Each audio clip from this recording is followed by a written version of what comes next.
మేము చెప్పింది చేసింది చెప్పుకోవడము చాలా అరుదుగా అవుతుంది.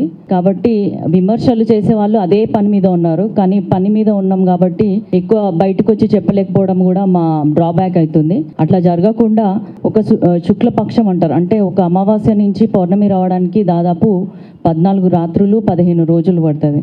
అంత టైం కూడా తీసుకోకుండా, అంటే ఒక చీకటి నుంచి వెలుగులోకి రావడానికి కూడా 15 రోజులు పడుతుంది. కానీ అంత సమయం కూడా తీసుకోకుండా కేవలం 12 రోజులలో మనకి వరంగల్ని ముంచెత్తినటువంటి తుఫాన్ని ఎదుర్కోవడానికి, దానికి డ్యామేజ్ అయిన ఇండ్లకి కానీ, పరిసరాలకు కానీ, జంతుజాలానికి కానీ, వీటన్నిటికీ కూడా ఫర్దర్గా కూడా నష్టాన్ని భరిస్తూ ఫర్దర్గా కూడా ఎటువంటి డ్యామేజెస్ కాకుండా దాన్ని డ్యామేజ్ కంట్రోల్ చేసుకోవడానికి దాదాపు 12.99 కోట్ల డబ్బులు నిధులు విడుదల చేసినారు సీఎం రేవంత్ రెడ్డి గారికి. వారికి మా అందరి తరఫున కూడా ధన్యవాదాలు తెలియజేసుకుంటున్నాను.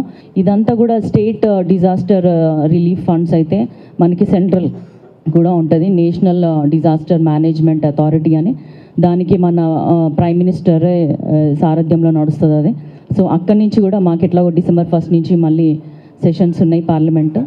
అక్కడ మనకి వరంగల్కి ఒక శాశ్వతంగా ఒక పరిష్కార మార్గం దొరికే విధంగా అత్యధికంగా నిధులు తేవడానికి ఒక పార్లమెంట్ సభ్యురాలుగా మమ్మల్ని నమ్మి, నన్ను కానీ ఎమ్మెల్యేలని కానీ నమ్మి ఓటేసిన ప్రజలకి నిజంగా న్యాయం జరగాలి అన్న ఉద్దేశంతో నేను అక్కడ అడగడం జరుగుతుంది. ఇక్కడ స్టేట్ గవర్నమెంట్ నుంచి కూడా మనం ఇంకేవైతే ప్రామిసెస్ చేసినామో అండర్ గ్రౌండ్ డ్రైనేజ్ అని, అదొకటి సమస్య తీరితే కనుక ఇది దాదాపు 80% మనకి రిలీఫ్ వస్తుంది.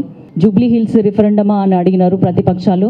రిఫరెండమే అనుకోవచ్చు, ఎందుకంటే ఇప్పుడు గెలవబోయేది కూడా కాంగ్రెస్ పార్టీయే, కాంగ్రెస్ అభ్యర్థి. కాబట్టి ప్రజలు కాంగ్రెస్ పార్టీని నమ్ముతున్నారు. మీరు లేనిపోని మాటలు చెప్పినా కూడా ప్రజలు నమ్మే పరిస్థితిలో లేరు.